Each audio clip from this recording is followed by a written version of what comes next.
With you, Casim Gomez. You're running in the fourth ward.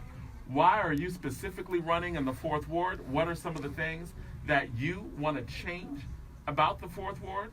And you can add after that, why are you running as a part of the green team?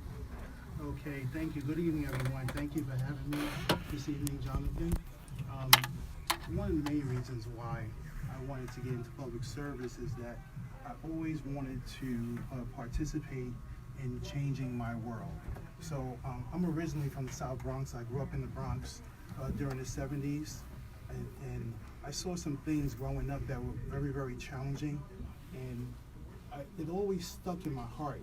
You know, how can I make a difference?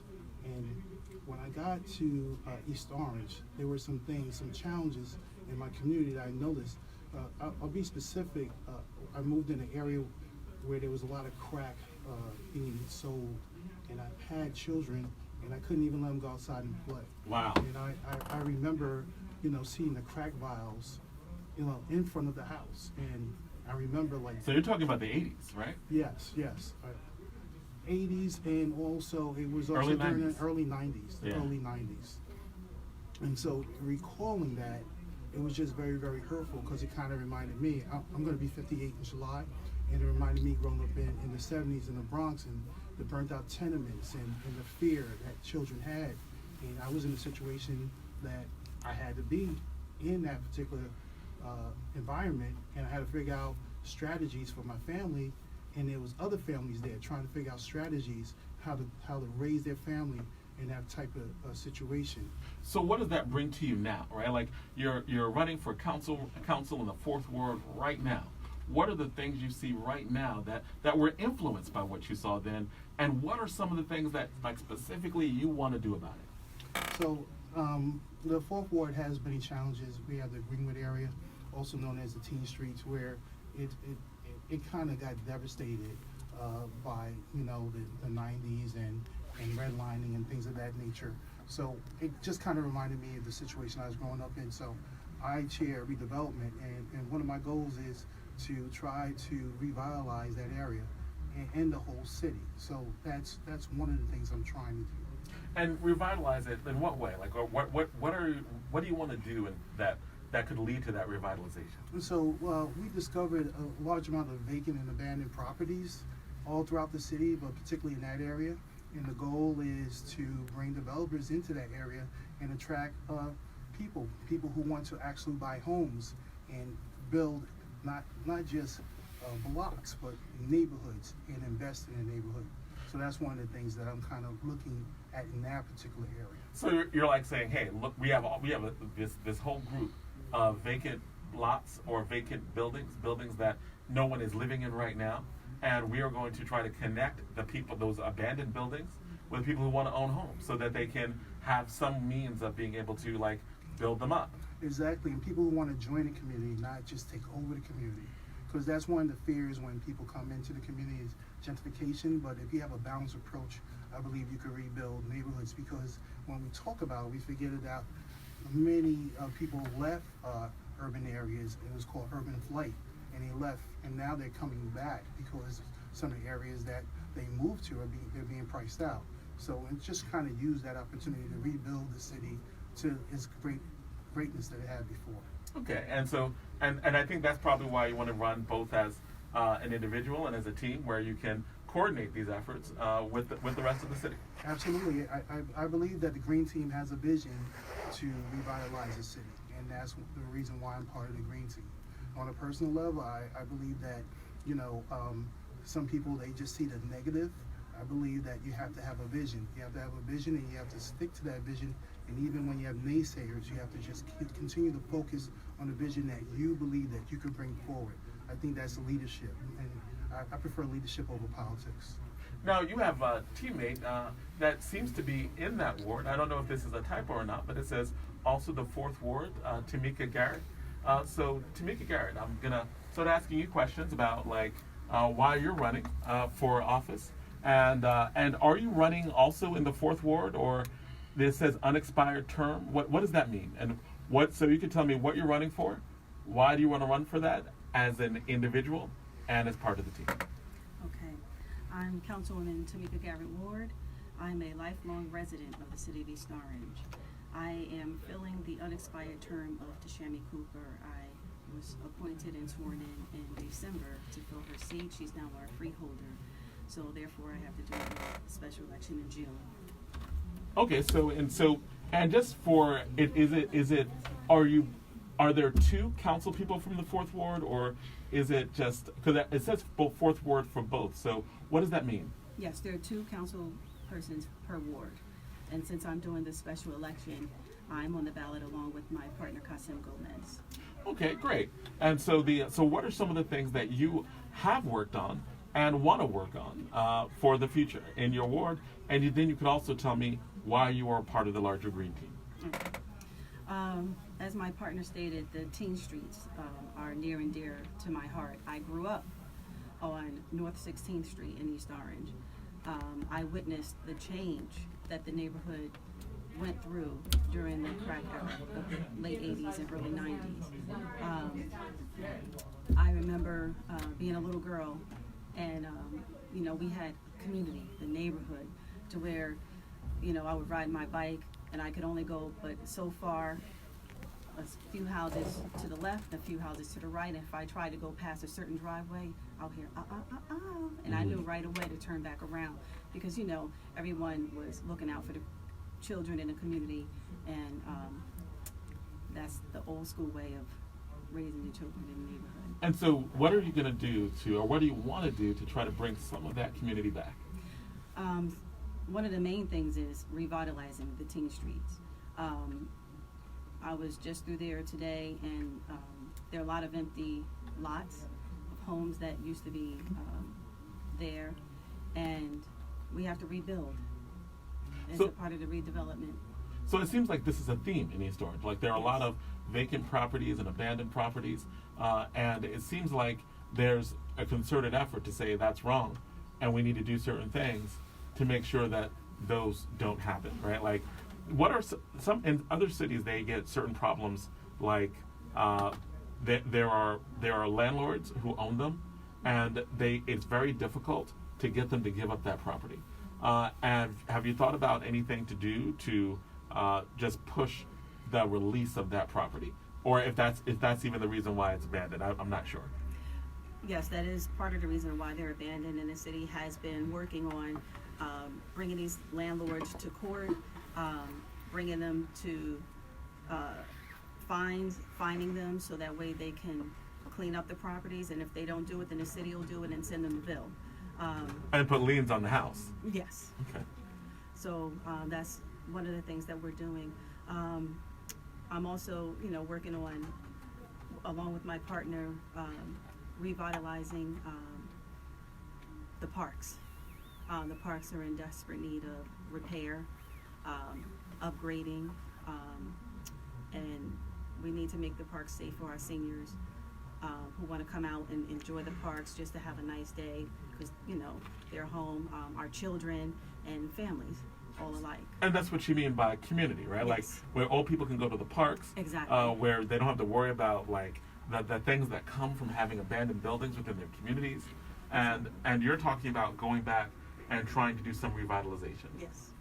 All right, so again, all of you are running as a team, and I'm going to bring in Mustafa, Brent. Yes. All right, you're excited to be in here. You're I'm like, ready, yes, man. yes, I've been I'm ready. man. We serving the people, brother. It's a blessing to be here on this Good Friday, man, and it's beautiful sun shining. We've been working. We're here to just have a conversation about the beautiful work that we've done and how we're going to continue that work. So let's rock All right, out, man. so what is the beautiful work you've been doing? You could tell me about specifically the 5th Ward, and what are some of the problems there you've been working on, and then overall, the Green Team. So let me tell you this first, right? So, I made a conscious decision, like my co-counsel, Casim Gomez, to move my young family into the East Orange border perimeter so that I can, raise my family in an environment, in a community that I believed in. And when I moved there, I saw opportunities, right? Where there was an area that was blighted, right? When my co-counsel and I were afforded an opportunity to run and be victorious, we created what was called the Ad Hoc Green Ward Redevelopment Committee. And those vacant and abandoned properties that he was talking about, they're on the roll of getting redeveloped. We had some. So they're being success. redeveloped now. They're being developed now. So Yes. don't get my colleague wrong. He's speaking about issues that were existing before we came, but I'm going to tell you what we've done and what we're going to continue to do to change that. All right, so we're like, it's not theoretical. Nah, brother, It's this actually is within yeah, practice. brother. This is, you can ride down William Street, you can ride down Eaton Place. We have brand new structures that have been built within the time of he and I and his and my tenure. These are things that we're working on and we're going to continue to work on. And so, although they're still present, oh man, we're working, brother. There, if you ask So any you're talking investor about or the fifth- realtor, so- I'm talking about the city of East Orange, but I'm talking about 4th and 5th Ward where they meet on the teen streets, which is we developed they had a designation of the Greenwood redevelopment zone. And so this is the area where they located that said, listen, this place needs a special attention. So what, with the wisdom of my co-counsel, Casim Gomez, right, and my other counsel, Alicia Holman and Tashima Cooper at the time, we came together, we said, listen, okay, we want development here, but we don't just want any kind of development. So let us put another layer on top of what already exists so that we can speak for the people that we represent. And we have an ear to the people, and they tell us, listen, these are how the houses we want. These are the houses that we want built here. This is how we want our community look now and moving on to the future. And we begin to design it in that fashion. And so, So, we're so not. you got input from the community as well. Absolutely, brother. My co-counsel, Councilman Gomez, has been there longer than I have. Now we have a phenomenal individual in Tamika Garrett Ward that's a lifelong resident. She knows firsthand the intimacy, so we're working. All right, cool. And anyone at this point can jump in if you want to. Hold up, brother. to Let add me to it. finish my spiel, man. You No, giving no, up my time already, Jack? I'm not Wait giving a it up. minute. But you just got so much out. You were just like it's all boom, good. boom, It's all boom. good. And you were gesturing over. You were like, Nah, hey, man, hey. those.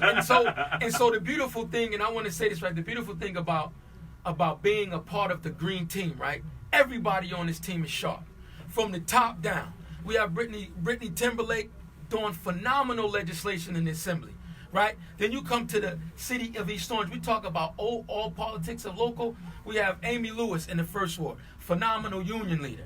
Right, we have young sister by the name of Britney Claybrooks, who's just on your show, right, from the second ward. That has a phenomenal educational background, but has practical application of her studies in the streets, right? You have Vernon Pullins, an educator who is a lifelong a resident, but also a lifelong volunteer in the system. He's been on the Board of Education 3 times.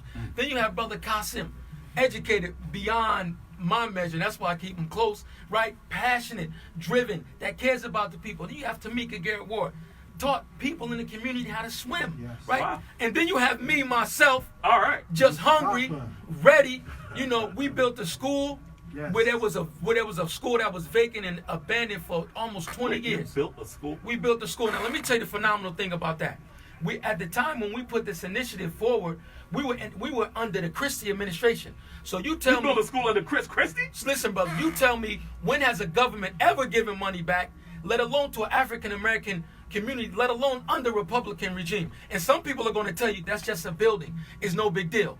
But the efforts that this young man or this gentleman put forward, Tamika put forward, and my other co-counsel is going to affect generations, brother. And we're passionate about that, and we're not going to allow anybody to diminish that. My co-counsel, Casim Gomez, we're going to talk some real talk. You're going Talk some real keep talk. looking at your Talk clock, some brother, real talk. but we're Talk just some getting real started, talk. right? You talking about affecting the financial, the economic base of the community. He co-sponsored with me and worked with the administration to bring our street cleaning services in-house. We were able to What does that mean? Bring street cleaning services in? It was Rather contracted than out. Contracting it out. We had a contract that was costing creating us jobs.